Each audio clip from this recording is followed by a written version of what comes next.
Alors, c'est pas mon bureau, c'est un Airbnb à Tel Aviv qui a la particularité d'être au rez-de-chaussée, donc des fenêtres à persiennes. On va même fermer. C'est très perturbant quand tout d'un coup, fin octobre, on se retrouve avec une température extérieure de 26-29 et puis comme en Martinique ou comme en Inde, pour moi, ça fait réémerger des tas de souvenirs. Ne jamais fermer les fenêtres, avoir juste ces persiennes, l'acoustique, le bruit de la ville est complètement différent. Alors juste avant de partir, conférence à Montréal, Marcello Vitali Rosati, comme il sait faire, il est fascinant ce type. Il parle de médiation en action, c'est-à-dire comment le support, ce sur quoi vous lisez, écrivez, en tant que dispositif, conditionne le surgissement de pensée. Alors il s'engouffre dans cette idée de médiation en action et ça le conduit à poser, c'est une question qui a priori pourrait être considérée comme élémentaire ou a priori dépourvue de sens, mais souvent c'est ces questions les plus apparemment dépourvues de sens qui nous emportent le plus loin dans la pensée. Si on parle de naissance de dispositif lecture-écriture, est-ce qu'on est face à un paradoxe du genre la poule et l'œuf ? Il y a quoi en premier ? La lecture ou l'écriture ? Et si vous regardez le texte publié par Marcello, les notes pour son intervention, je mets évidemment le lien juste dessous pour la vidéo et le texte, et tout d'un coup, il lui vient cette idée de parler des entrailles des animaux. Même il se met à le répéter. Entrailles des animaux ! Entrailles des animaux ! Donc l'écriture dérive de la lecture, et donc son idée de nous lisons les entrailles des animaux qui sont... Alors, on pourrait dire que oui, il y a une médiation de la médiation toujours, et que cette médiation produit... Mais identifier à quel niveau de médiation le sens s'est produit, mais semble toujours un peu arbitraire, ce qui ne veut pas dire que ça n'a pas un sens. Ça a un sens de dire. Et qu'est-ce qui se passe à ces niveaux-là de médiation ? Pourquoi pas ? On voit émerger quelque chose de différent. Par exemple, l'écriture cunéiforme, etc. Une écriture plus humaine, en mettant entre guillemets la balle. Pourquoi pas ? Et c'est intéressant de le voir. Mais on pourrait voir des productions d'essence et d'interprétation qui se font du coup à tous les stades. Même les entrailles des animaux sont l'interprétation de quelque chose. Moi, je me suis dit, il faut qu'on en parle des entrailles des animaux. On est dans les vieilles sociétés de Mésopotamie, là où s'invente l'écriture.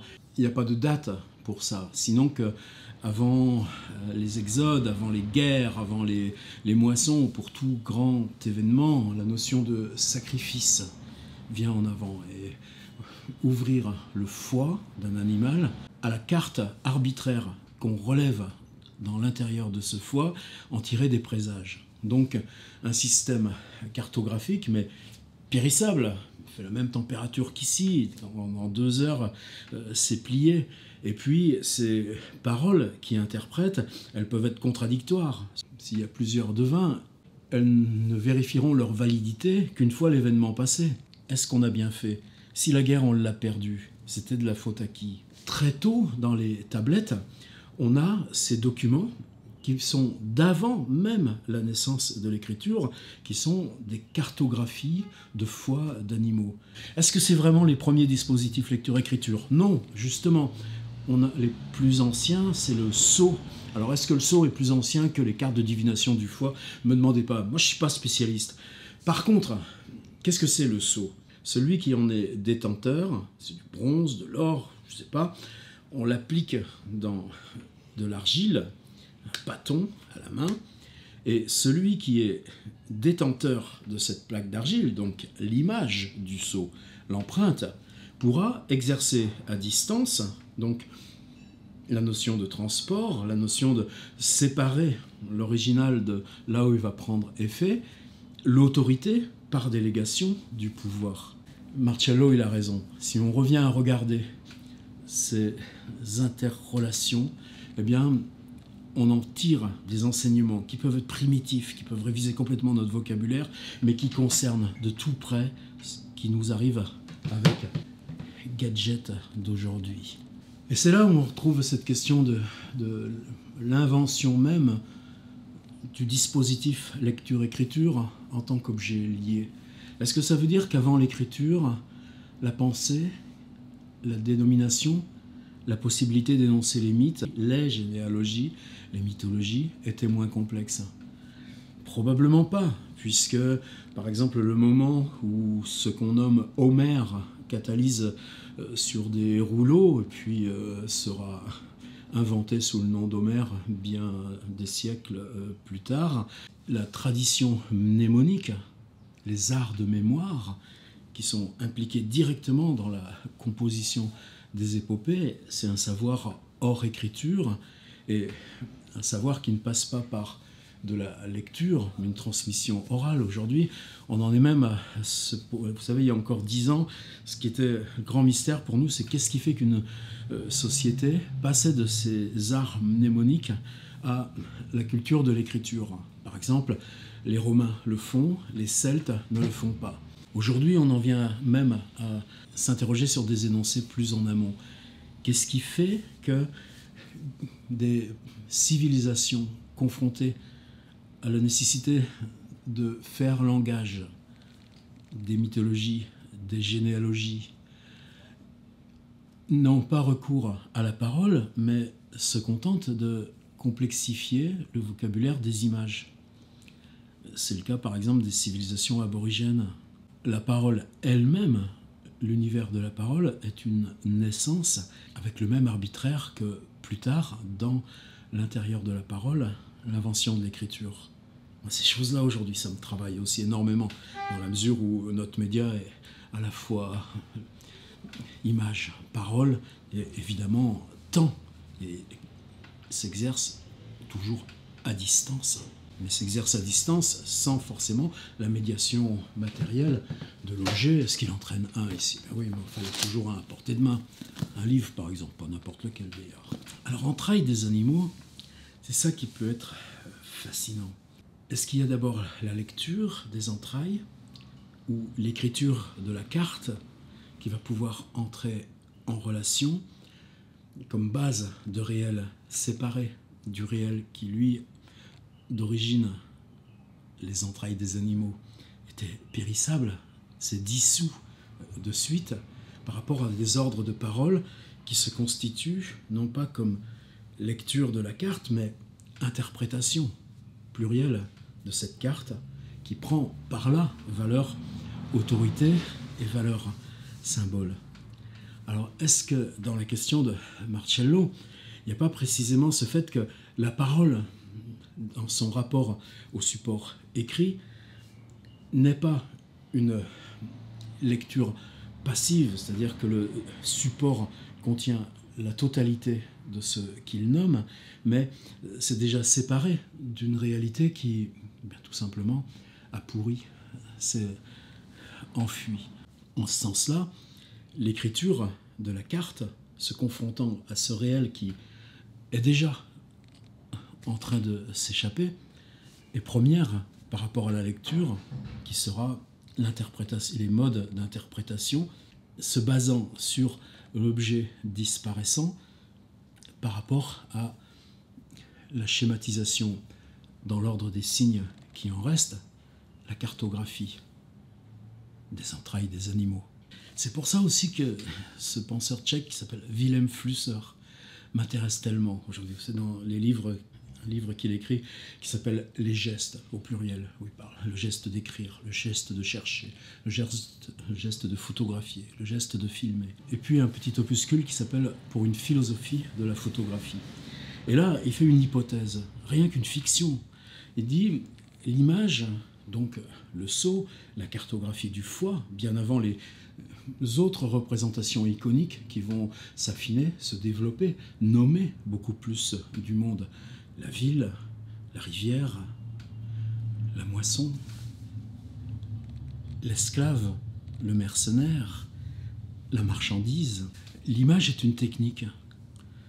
Ça veut dire que le développement de l'écriture, parce qu'elle est d'abord iconique, se transposant directement du mode technique de réalisation de l'image, est un avatar de l'histoire de l'image. Alors pour Flusser, ce qui est intéressant, c'est que cette fiction se resépare de nous-mêmes. C'est-à-dire dire, si je considère l'histoire de l'écrit comme un avatar ou un épisode ou un élément organique parmi d'autres de l'histoire globale des images, à ce moment-là, quand j'aborde la problématique de l'image technique, l'image de l'appareil photographique, je pourrais la formuler parce que le vocabulaire appris de cet avatar de l'histoire des images, qui est l'histoire de l'écriture, me permet de formuler ce qui se passe avec ces appareils qui marchent avec des boutons, des algorithmes, de la technique, et où c'est la technique qui réalise l'image, tandis que c'est ce qu'on confère, nous, de publication, diffusion, mode d'analyse, énoncé, archétype, qui devient le vocabulaire de l'image elle-même. C'est intéressant parce que dans cette naissance des dispositifs de lecture-écriture, cette question de l'action à distance est extrêmement présente. La notion de reproductibilité qui venait avec le livre, les manuscrits du Moyen-Âge, le passage au codex, et puis évidemment plus tard l'imprimerie, c'est pas un élément, c'est un élément très tardif. Et nous, on le bouscule, puisque un seul fichier présent sur un serveur, chaque lecteur qui requiert ce serveur de n'importe où qu'il le requiert peut toujours avoir affaire à l'original. C'est-à-dire que la duplication, elle n'a même pas besoin d'être, puisque le mode de réalisation du texte se fait par l'accès. Vous suivez ? Moi, c'est ce qui me fascine aussi, devoir réapprendre ces choses tellement élémentaires. Est-ce que, par exemple, dans les sociétés antiques, ces choses-là étaient en dehors de leur conception ? Bien non. L'épopée de Gilgamesh, ou tous ces vieux textes, comment on les a retrouvés ? Bien, ils étaient associés à un temple.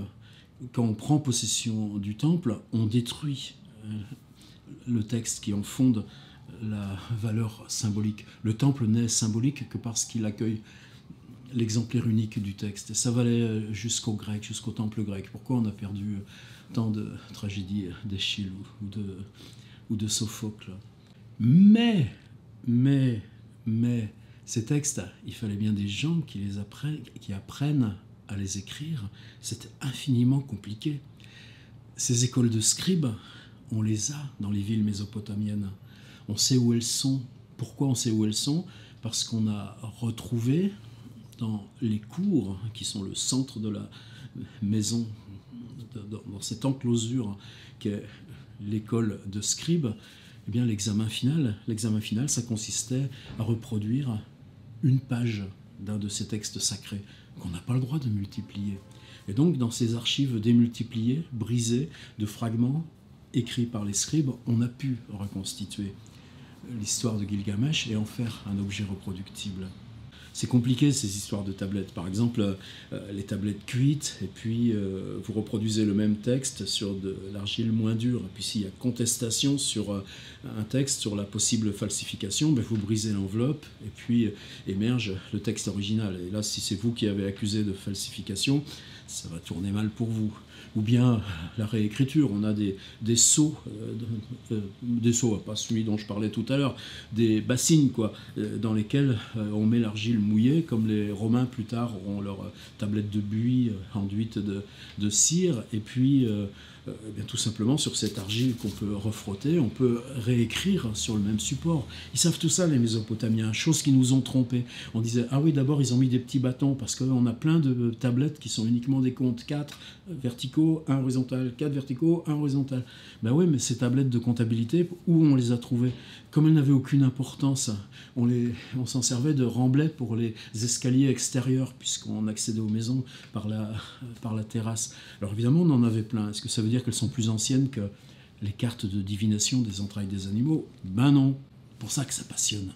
Alors c'est là où je voulais prolonger Marcello et répondre à Marcello, c'est-à-dire le statut même de cette idée d'entrailles des animaux par rapport à nous, aujourd'hui, la lecture-écriture, le statut Facebook, l'ouvrage qu'on compose. Est-ce que ça ne dépend pas justement de la nature même, éblouissante, hallucinante, de ce geste d'écriture, de ce que Flusser nomme comme le geste d'écriture ? Je procède au sacrifice. C'est-à-dire que le dispositif de lecture-écriture, il participe en amont de ce que Nietzsche nomme cette transe, cette peur, cet effroi devant le feu, devant la décision, devant ce qui met en danger la communauté même. Et puis on s'en remet à de l'arbitraire, à l'interprétation d'une image qui arbitrairement vous met de plus près face, vous colle la tête devant cet inconnu. On procède à sacrifice. Sacrifice parce qu'il n'y a pas de retour en arrière possible. Marcello dit « entrailles des animaux ». Oui, évidemment, il n'y a qu'à lire la Bible, ici en Israël. Le mouton ou l'agneau qu'on enjoint à Moïse de dépecer et d'offrir. Mais dans notre monde celte, par exemple, c'était beaucoup plus souvent les enfants. Maintenant, c'est comme l'anthropophagie, on apprend à reconnaître un peu mieux notre passé. Puis, relisez Salammbô. Bon, alors, je m'excuse du bruit de la ville, ça devient un peu trop présent. On va laisser passer la balayeuse. Ça y est, elle s'éloigne lentement. On la laisse un petit peu partir. Et c'est ça ma question à Marcello. Entrailles des animaux.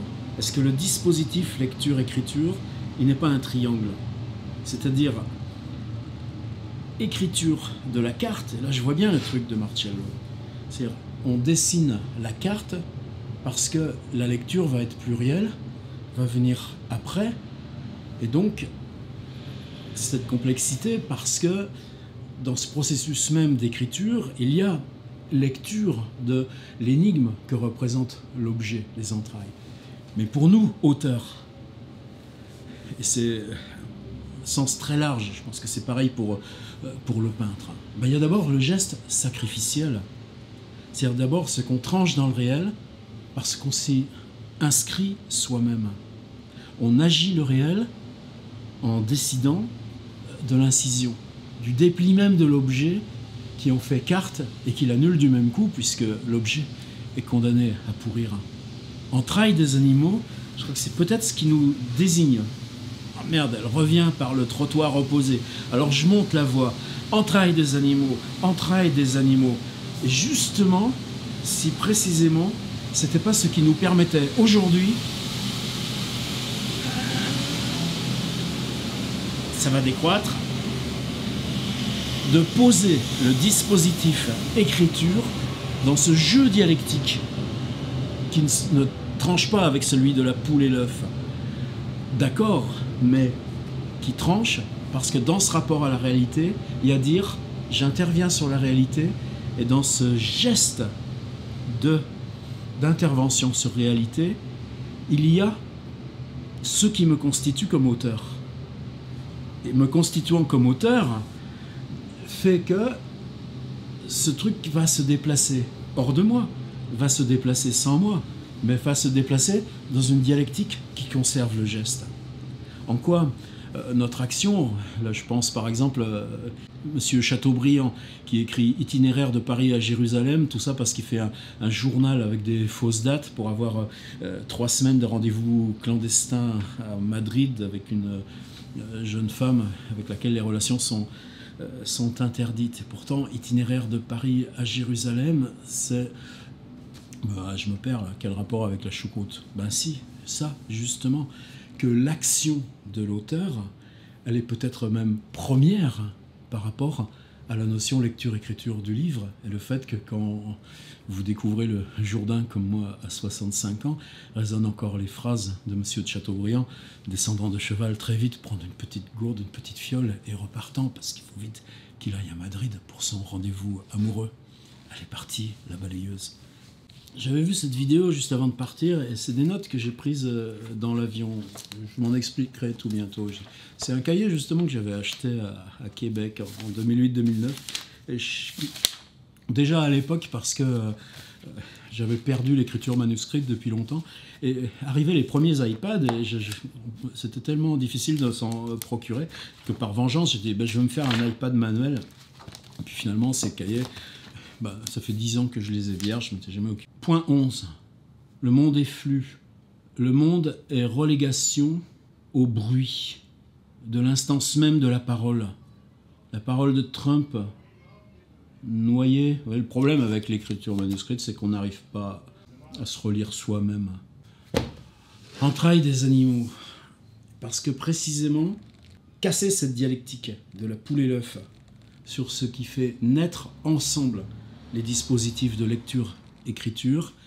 Merci Marcello, t'es un sacré mec d'avoir mis le doigt là-dessus. Tout d'un coup, on peut historiciser ce qui, a priori, on savait faire depuis pas mal d'années déjà.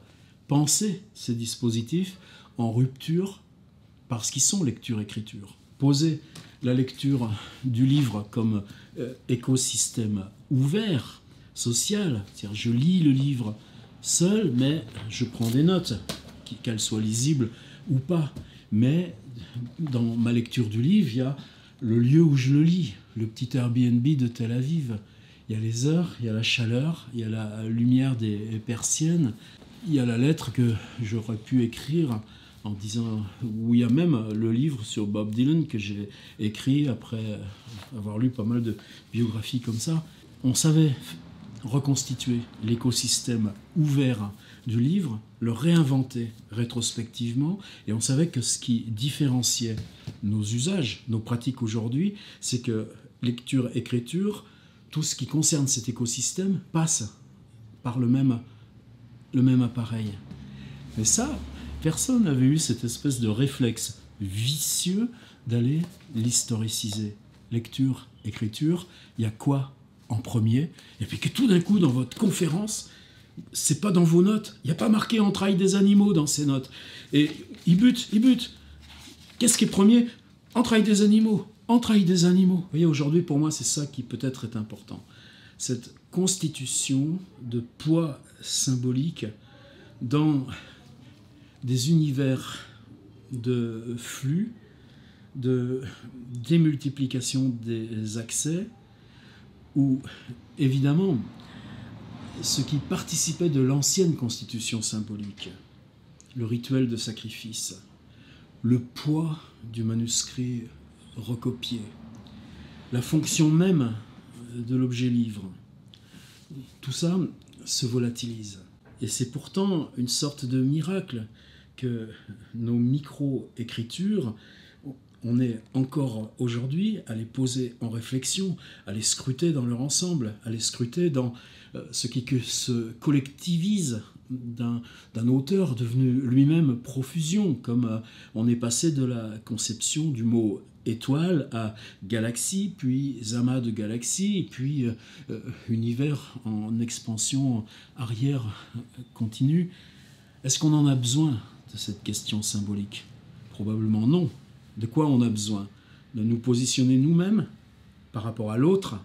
Toi qui me lis, toi à qui j'en appelle pour me lire, parce que ce que nous établissons par ce jeu de lecture-écriture nous concerne dans ce qu'on partage en tant que communauté, par le même effroi, par le même doute, devant l'implacable du destin du monde.